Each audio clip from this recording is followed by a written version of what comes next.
Hello friends, welcome to our Sayali fashion designer channel आणि मी आहे सायली. तर तुम्हा सगळ्यांचं आपल्या आजच्या नवीन अशा छानशा व्हिडिओमध्ये मी मनापासून खूप खूप स्वागत करते. तर कसे आहात तुम्ही? नक्कीच मस्त आणि मजेत असणार आहात. आणि आज मी तुमच्यासोबत खरं तर खूप सुंदर अशी ब्लाऊज डिझाईन शेअर करणार आहे. ऍक्च्युली ही जी काही ब्लाऊज डिझाईन आहे त्याची मी तुम्हाला संपूर्ण कटिंग आणि स्टिचिंग अतिशय सावकाश स्टेप बाय स्टेप आणि खूप काही महत्त्वाच्या फिनिशिंगच्या टिप्स अँड ट्रिक्स आहेत सांगणार आहे, जेणेकरून तुम्हाला आपला आजचा हा व्हिडिओ बघून अशी छानशी ब्लाऊज डिझाईन सहजच बनवता यावी यासाठी. त्याचबरोबर सगळ्यात महत्त्वाचं म्हणजे ही ब्लाऊज डिझाईन इतकी सुंदर आहे की यामुळे नक्कीच आपल्या साडीला आणि ब्लाऊजला खूप सुंदर असे लुक येईल. कारण असंही कस्टमरची रिक्वायरमेंट असते की त्यांना नवीन डिझाईनची आयडिया हवी असते आणि अशा वेळेस आपल्याला सुद्धा सुचत नाही की कस्टमरला नवीन डिझाईनची आयडिया कशी द्यावी. सो या डिझाईनची आयडिया तुम्ही तुमच्या कस्टमरला नक्कीच देऊ शकता. ठीक आहे, सो चला मग वेळ न घालवता आपण आपल्या आजच्या छानशा व्हिडिओला सुरुवात करूयात. आणि हा व्हिडिओ तुम्ही स्किप न करता पूर्ण नक्की बघा, जेणेकरून तुम्हाला आपला आजचा हा व्हिडिओ बघून अशी छानशी लेटेस्ट ट्रेंडिंग न्यू लुक मधली ब्लाऊज डिझाईन बनवणं खूपच सोपं जाणार आहे. कारण मी जेवढं शक्य आहे तेवढ्या साध्या आणि सोप्या पद्धतीने तुम्हाला सांगण्याचा प्रयत्न करणार आहे. ठीक आहे, सो चला मग आता आपण स्टार्ट करूयात. तर हे बघा, इथे तुम्ही बघू शकतात की हा आहे ब्लाऊज पीस. खरं तर खूप सुंदर असा ब्लाऊज पीस आहे आणि याला छान असा काठ देखील आहे. तर तो जो काही काठ आहे तर तो आपण ऑलरेडी कटिंग करून सेपरेट केलेला आहे, जेणेकरून आपल्याला डिझाईन बनवणे इझी जावं. आणि भरपूर सारा मोठासा काठ आहे, त्यामुळे खरं तर आज आपल्याला खूप छान अशी लेटेस्ट ट्रेंडिंग न्यू लुक मधली डिझाईन सहजच बनवता येईल. त्याचबरोबर आपण इथे अस्तर आणि मेन फॅब्रिक असं दोन्हींचं बॅक पार्ट ऑलरेडी कटिंग केलेलं आहे. सो सगळ्यात आधी मी तुम्हाला याचं माप सांगते.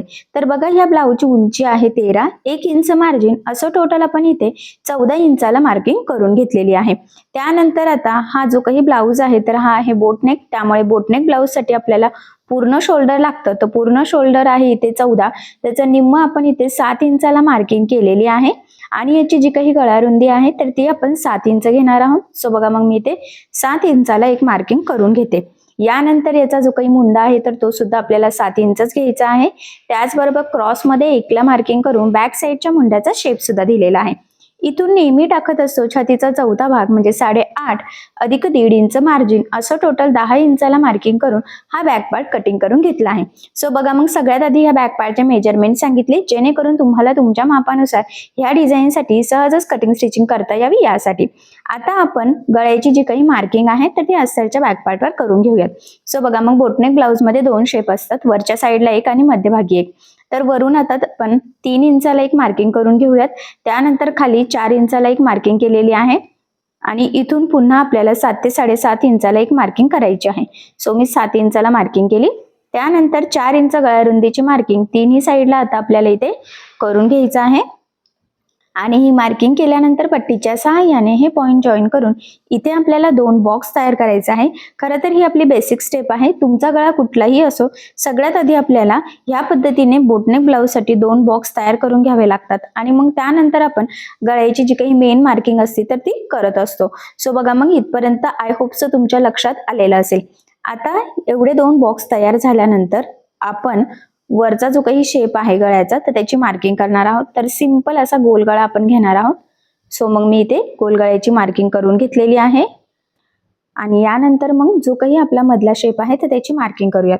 तर हा जेवढा बॉक्स आहे त्याचं निम्म घ्यायचं. तर बघा, मी 3.5ला मार्किंग केली. आडवं तुम्हाला किती रुंदी हवी आहे हे टोटली तुमच्यावर डिपेंड आहे. तुमच्याकडे काठ वगैरे कसा किती अवेलेबल आहे तर त्यावर सुद्धा इम्पॉर्टंट आहे.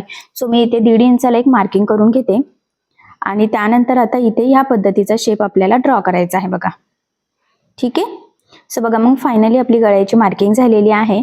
सो आता ही जी काही मार्किंग आहे तर ती आपल्याला कॅनव्हास पेपरवर करून घ्यायची आहे, कारण ब्लाऊज डिझाईनसाठी आपल्याला पेपर कॅनव्हास लागत असतो. तर तो कॅनव्हास पेपर बघा ह्या पद्धतीने डबल फोल्ड करायचा, बंद बाजूच्या साईडने ठेवायचा.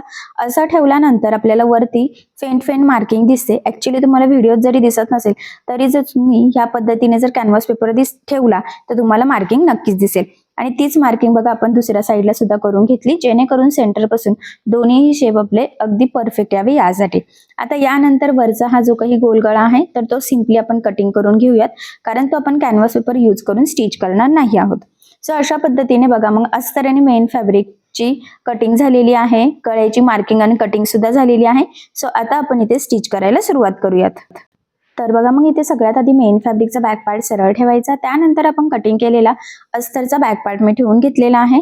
सेंटरला एक पिन लावली आणि कमरेच्या साईडला साधारणतः अर्धा इंच एवढं एकसारखं मार्जिन ठेवत आपण सिंपल एक टिप मारून घेऊयात. आता ही टिप मारून झाल्यानंतर जे काही एक्स्ट्राचं मेन फॅब्रिक आहे म्हणजेच ब्लाऊज पीसचा एक्स्ट्राचा कपडा तर तो इथे कटिंग करून घ्यायचा आहे. आणि हा जो काही बॅक पार्ट आहे तर हा आपल्याला सरळ सुद्धा करून घ्यायचा आहे बघा या पद्धतीने. आणि मग कमरेच्या साईडला द्यायची आहे आपल्याला दाबटीप. सो बघा मग लक्षात राहू द्या, ऍक्च्युली दाबटीप देताना जो काही आपला आतला अस्तरचा कपडा आहे तर तो वरती दिसणार नाही, जेणेकरून आपली फिनिशिंग बिघडायला नको. सो फिनिशिंगसाठी ही खूपच महत्वाची टिप्स आहे, तर ही तुम्ही आवर्जून फॉलो करायची आहे. आणि इथे तुमच्या लक्षात येईल की बघा किती प्रॉपर परफेक्ट फिनिशिंग सहित आपला कमरेचा पार्ट इथे रेडी झालेला आहे. आता यानंतर आपल्याला अस्तर आणि मेन फॅब्रिक कडेकडेने एकमेकाला जोडून घ्यायचं. आता हे जोडताना जेवढं शक्य आहे तेवढं कमीत कमी मार्जिन पकडायचं आहे, कारण हे मार्जिन आपण कुठेही कॅल्क्युलेट केलेलं नसतं. त्याचबरोबर जोडताना कुठे गोळा होणार नाही, तिरकं जाणार नाही, गळारुंदी स्प्रेड होणार नाही, फुगा येणार नाही. तर या सगळ्यात छोट्या मोठ्या गोष्टींची आपल्याला काळजी घ्यायची आहे. आणि बघा मग फायनली अगदी व्यवस्थित प्रॉपर परफेक्ट आपण हे जोडून घेतलं. आता हे जोडून झाल्यानंतर जे काही एक्स्ट्राचं मेन फॅब्रिक आहे तर ते कट करून परफेक्ट मापाचा बॅक पार्ट इथे आपल्याला रेडी करायचा आहे. कारण तुम्हाला सगळ्यांनाच माहीत आहे अस्तरवर आपण परफेक्ट कटिंग करत असतो, पण ब्लाऊज पीसचा कपडा आपण थोडंसं एक्स्ट्राचं मार्जिन ठेवून कटिंग करतो, जेणेकरून स्टिचिंग करताना इझी जावं. सो म्हणूनच पुढची डिझाईन बनवण्याच्या आधी सगळ्यात आधी आपण इथे अस्तर आणि मेन फॅब्रिक एकमेकाला जोडून एक्स्ट्राचं इथे कट करून परफेक्ट असा बॅक पार्ट रेडी करत असतो. आणि फायनली आपला बॅक पार्ट सुद्धा प्रॉपर फिनिशिंग सहित रेडी झालेला आहे. यानंतर आता काय करायचं, सेंटर पॉईंटचे आपण एक मार्किंग करून ठेवूयात, जेणेकरून आपल्याला पुढचे डिझाईन बनवणे इझी जावं यासाठी. आणि जो काही छान असा मोठासा काठ होता तर तो सुद्धा घेतलेला आहे.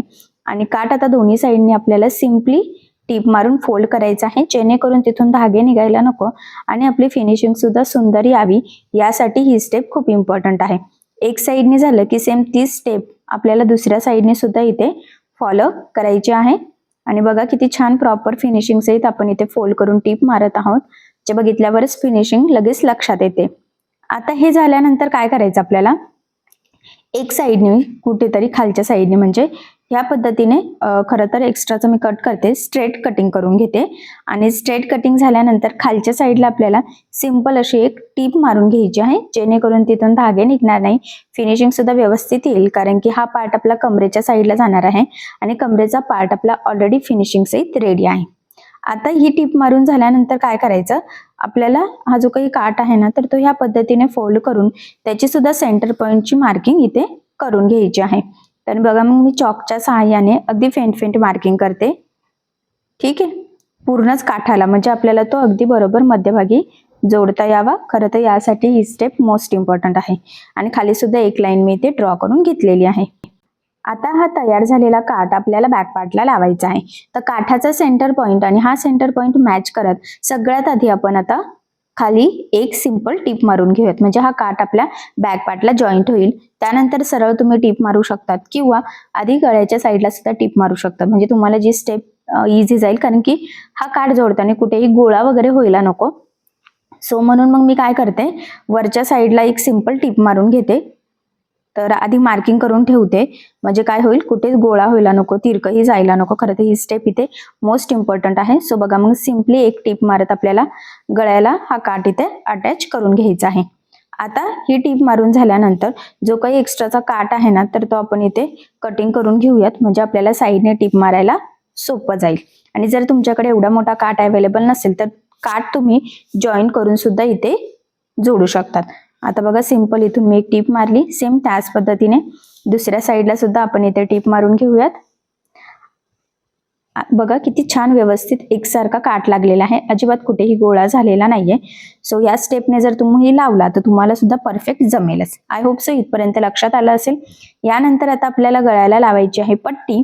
तर गळ्याला पट्टी तिरका कपड्यामध्ये कट करायची असते, कारण की आपल्याला स्ट्रेचेबल कपडा लागतो. तिरका कपडा हा स्ट्रेचेबल असतो आणि तो स्ट्रेचेबल असल्यामुळे ताणतो. सो म्हणून आठवणीने गळ्यासाठी ज्या काही पट्ट्या कट कराल तर त्या तिरक्या कपड्यात करायच्या. तर मी इथे 1 इंचाची पट्टी कट करून घेतलेली आहे. ठीक आहे, आता ही पट्टी आपल्याला गळ्याला लावायची आहे. सो लावताना काय करायचं, डबल फोल्ड करून जोडून घ्यायची. तर बघा ह्या पद्धतीने डबल फोल्ड करायची आणि साधारणतः 1/2 इंच असं एकसारखं मार्जिन ठेवत सिंपल अशी टीप मारून घ्यायची आहे. आता लक्षात राहू द्या, ही टीप मारताना मार्जिन अजिबात कमी जास्त होऊ देऊ नका, कारण ही टीप जशी मारणार आहोत त्यावरच आपला गळ्याचा शेप डिपेंड राहणार आहे. त्यामुळे मार्जिन थोडं जरी कमी जास्त झालं तरी सुद्धा आपली गळ्याची फिनिशिंग बिघडू शकते. सो तसं इथे होऊ देऊ नका. फायनली प्रॉपर फिनिशिंग सहित जोडून घेतल्यानंतर आता ह्या गळ्याला द्यायचे आहे छोटे छोटे कट्स, जेणेकरून ज्यावेळेस आपण ही पट्टी आतमध्ये फोल्ड करू तर ती प्रॉपर परफेक्ट फिनिशिंग सहित फोल्ड व्हावी. गळ्याचा आकार आपल्याला जसा हवा आहे तसाच अगदी परफेक्ट गोलाकार यावा, त्यासाठी ही स्टेप मोस्ट इम्पॉर्टंट. त्यानंतर ह्या पद्धतीने फोल्ड करून आपल्याला गळ्याला द्यायची आहे दाबटीप. तर बघा मग इथे दाबटीप देताना आपल्याला काळजी घ्यायची आहे की जो काही आपला आतला अस्तरचा कपडा आहे तर तो वरती दिसणार नाही, जेणेकरून आपली फिनिशिंग बिघडायला नको.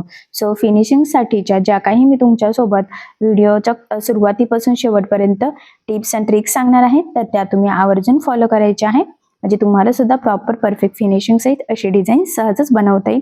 ट्रेंडिंग अशी डिझाईन आहे. नक्कीच या डिझाईनमुळे साडी ब्लाऊज उठून दिसेल, पुढे खरं तर तुमच्या लक्षात ते येईलच. ठीक आहे. सो बघा मग फायनली गळा सुद्धा रेडी झालेला आहे. सध्या आता हा पार्ट आपण साईडला ठेवून घेऊयात आणि जो काही आपण कटिंग केलेला कॅनव्हास पेपर होता मधल्या शेपचा तर तो त्यासाठी आपल्याला अस्तर लागणार आहे. कडेने बघा 1 इंच एवढंच डिस्टन्स ठेवला. बाकीचा कॅनव्हास पेपर मी इथे कटिंग करून घेतला आणि जेवढा अस्तर लागणार आहे तर तेवढं सुद्धा इथे कट करून घेते. साईडने थोडंसं फोल्डिंग पुरता अस्तर आपल्याला इथे ठेवायचं आहे. सगळ्यात आधी सिंपल एक टीप मारायची, जेणेकरून कॅनव्हास पेपर आणि अस्तर एकमेकाला जॉईंट व्हावं यासाठी. आणि त्यानंतर जे काही एक्स्ट्राचं असेल ना अस्तर तर ते कटिंग करून घ्यायचं. तर व्हिडिओमध्ये ज्या पद्धतीने दिसत आहे तेवढं अस्तर तुम्ही ठेवायचं आहे, फोल्डिंग पुरता लागणार आहे आणि छोटे छोटे कट्सही मारायचे. कट्स मारून झाल्यानंतर ह्या पद्धतीने फोल्ड करत करत सिंपल अशी टीप मारून घ्यायची. या स्टेपने काय होतं की कॅनव्हास पेपर आपला अगदी प्रॉपर परफेक्ट असा अस्तरमध्ये पॅक होतं, जेणेकरून तो लवकर खराब होत नाही, तुम्ही ब्लाऊज कितीही यूज केला तरी सुद्धा. त्यासाठी खरं तर ही स्टेप मोस्ट इम्पॉर्टंट आहे. आणि बघा मग फायनली अगदी व्यवस्थित काळजीपूर्वक आपण हे जोडून घेत आहोत. तुमच्या लक्षात येईल, खरं तर अगदी सावकाश मी तुमच्यासोबत संपूर्ण कटिंग स्टिचिंग शेअर करते, जेणेकरून तुम्हाला व्हिडिओ बघून अशी डिझाईन सहज बनवता यावी. त्यासाठी हा व्हिडिओ पूर्ण स्किप न करता पूर्ण बघा. सो बघा मग सगळ्यात आधी ह्या पद्धतीने मध्यभागी एक टीप मारायची, कॅनव्हास गळ्याचा सेंटर पॉईंट आणि बॅक पार्टचा सेंटर पॉईंट मॅच करत. या स्टेपने काय होतं की आपला कॅनव्हास पेपर अगदी बरोबर मध्यभागी राहतो आणि ही जी काही कडेने आपण जो काही फायनल शेप आहे त्यावर टीप मारत आहोत तर टीप मारताना कॅनव्हास पेपर अजिबात हलत नाही. जर तुम्ही डायरेक्ट टीप मारायला गेला तर बऱ्याचदा कॅनव्हास पेपर हलू शकतो आणि मग आपला गळा एक साईडला तिरका वगैरे असं होण्याचे चान्सेस राहतात. त्यामुळे आठवणीने मध्यभागी टीप मारायची. त्यानंतर जो काही मेन शेप असेल त्यावर टीप मारायची, अगदी प्रॉपर जी मार्किंग आहे एक्झॅक्टली त्यावरच, कारण थोडी जरी टीप पुढे मागे झाली तरी सुद्धा आपलं लगेच फिनिशिंग गळ्याचा आकार वगैरे सगळं बिघडू शकतं. त्यानंतर बघा छोटा कट मारलेला आहे आणि हे जे काही मधलं संपूर्ण एक्स्ट्राचं आहे तर ते आपल्याला इथे कटिंग करून घ्यायचं आहे. आणि बघा 1/2 इंच एवढं मार्जिन आपण इथे ठेवलेलं आहे. त्यानंतर आता ह्या शेपला द्यायचे आहे छोटे छोटे कट्स, जेणेकरून ज्यावेळेस आपण हा जो काही कॅनव्हास पेपर आहे तर तो आतमध्ये फोल्ड करू तर तो प्रॉपर परफेक्ट फिनिशिंग सहित फोल्ड व्हावा. त्यासाठी खरं तर ही स्टेप मोस्ट इम्पॉर्टंट आहे. आणि बघा मग कट्स मारल्यानंतर आता ह्या पद्धतीने तर पार्ट आतमध्ये फोल्ड करायचा आणि मग वरच्या साईडला द्यायची आहे आपल्याला इथे दाबटीप. तर बघा मग आता इथे दाबटीप देताना आपल्याला काळजी घ्यायची आहे की जो काही आपला आतला अस्तरचा कपडा आहे तर तो वरती दिसणार नाही, जेणेकरून आपली फिनिशिंग बिघडायला नको. सो फिनिशिंग साठीच्या ह्या छोट्या मोठ्या टिप्स तुम्ही आवर्जून फॉलो करायच्या आहे. ठीक आहे. सो बघा मग किती छान असा आपला शेप आलेला आहे, बघितल्यावरच लक्षात येत आहे. सो या पद्धतीने तुम्ही पण स्टिच केलं की तुमचा आकार सुद्धा नक्कीच असा परफेक्ट येणार आहे. आय होप सो इथपर्यंत तर तुमच्या लक्षात आलेलं असेलच. यानंतर आता आपण बॅक साईडला टक्स टाकून घेऊयात. सो बघा मग आता सेंटर पासून आपल्याला 4.5 इंचाला मार्किंग करायची, अर्धा इंच साईडला आणि उभं 4 इंचाच्या टक्स पॉईंटची मी इथे मार्किंग करून घेतलेली आहे. सेम त्याच पद्धतीने दुसऱ्या साईडची सुद्धा मार्किंग केली. त्यानंतर ह्या पद्धतीने फोल्ड करत तिरका टक्स आपल्याला टाकायचा आहे. लक्षात राहू द्या, टक्सला नेहमी डबल टिप द्यायची आणि सुरुवातीला सुद्धा डबल टिप देऊन लॉक करायचं, जेणेकरून तिथून शिलाई निघण्याचे चान्सेस राहणार नाही. एक साईडचा टक्स झाला की सेम त्याच पद्धतीने आपण दुसऱ्या साईडचा टक्स सुद्धा टाकून घेऊयात. आणि बघा किती प्रॉपर असं दोन्ही टक्स आपले इथे फायनली टाकून झालेले आहे. बघितल्यावरच लक्षात येते. खरं तर परफेक्ट टक्स टाकणं खूप गरजेचं आहे, नाहीतर मग फिटिंगला प्रॉब्लेम येतो बऱ्याचदा, बॅक पार्ट वरती उचलल्यासारखा होतो कमरेच्या साईडला.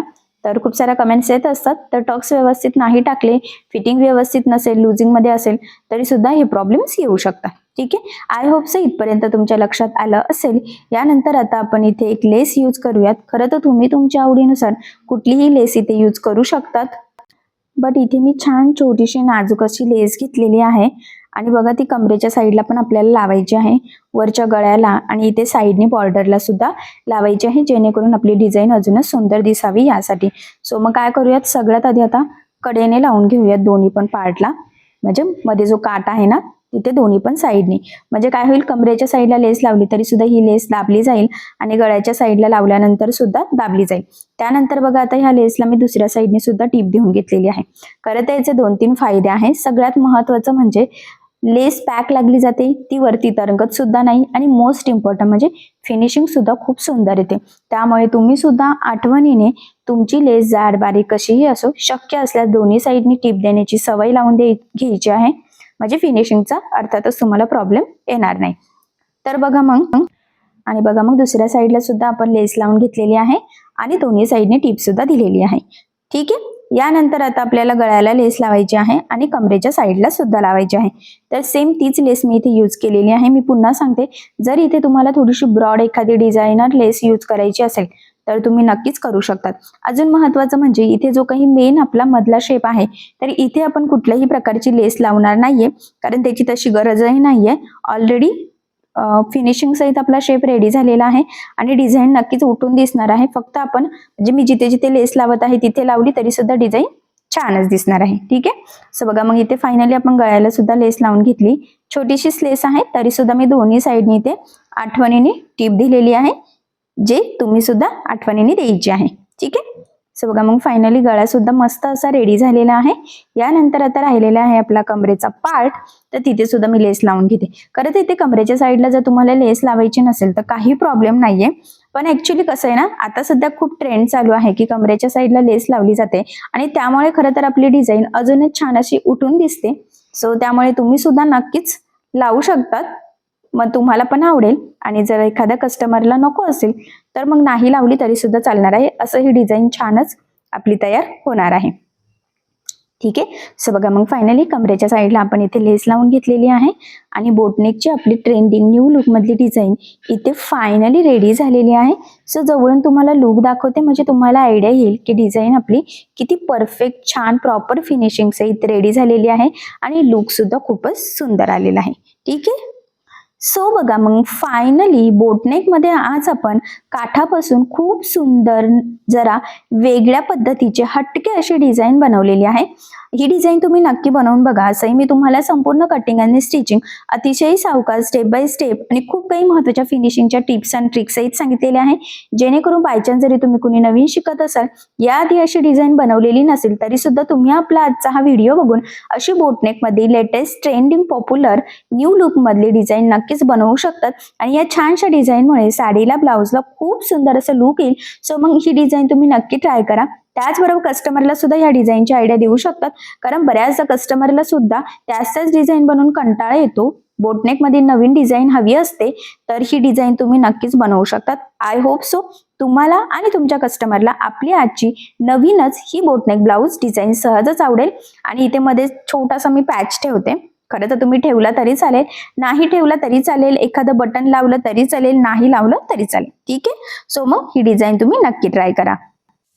सो बघा मग फायनली खरं तर किती सुंदर अशी डिझाईन तयार झालेली आहे. बघितल्यावरच लक्षात येते की फिनिशिंग सुद्धा किती सुंदर आलेली आहे. आणि सगळ्यात महत्वाचं म्हणजे ह्या डिझाईनची मी तुम्हाला संपूर्ण कटिंग आणि स्टिचिंग अतिशय सावकाश स्टेप बाय स्टेप आणि खूप काही महत्वाच्या फिनिशिंगच्या टिप्स आणि ट्रिक्स आहेत सांगितलेल्या आहे, जेणेकरून तुम्हाला आपला आजचा हा व्हिडिओ बघून फक्त अशी डिझाईन बनवूनच नाही तर ती प्रॉपर परफेक्ट फिनिशिंग सहित कशी बनवावी हे देखील सहजच लक्षात यावं यासाठी. सो ह्या पद्धतीने तुम्ही स्टिच करून बघा आणि जर तुम्हाला यामध्ये काही प्रॉब्लेम येत असेल तर मला कमेंट करून नक्कीच कळवा. मी तुमच्या प्रश्नाचे उत्तर देण्याचा नक्कीच प्रयत्न करेन. ठीक आहे, सो चला मग आता आपण आपला छानसा व्हिडिओ इथेच थांबूयात आणि तुम्हाला आपला आजचा व्हिडिओ कसा वाटला हे मला कमेंट करून नक्की कळवा. त्याचबरोबर आपली डिझाईन आवडली असेल व्हिडिओला लाईक करायला विसरू नका आणि असेच नवनवीन छानसे व्हिडिओज बघण्यासाठी आपल्या सायली फॅशन डिझायनर या चॅनलला सबस्क्राईब करा आणि ज्या वेळेस तुम्ही सबस्क्राईब कराल त्यावेळेस त्यासमोरील बेल आयकॉन ही नक्की प्रेस करा. त्यामुळे काय होईल, जेव्हा मी नवीन व्हिडिओज टाकेल त्याचं नोटिफिकेशन तुम्हाला तुमच्या मोबाईलवर येईल. ठीक आहे. सो चला मग भेटूया पुन्हा नवीन अशा छानशा व्हिडिओमध्ये. तोपर्यंत टेक केअर, काळजी घ्या आणि आपला आजचा व्हिडिओ शेवटपर्यंत पूर्ण बघितल्याबद्दल thank you so much. Bye bye.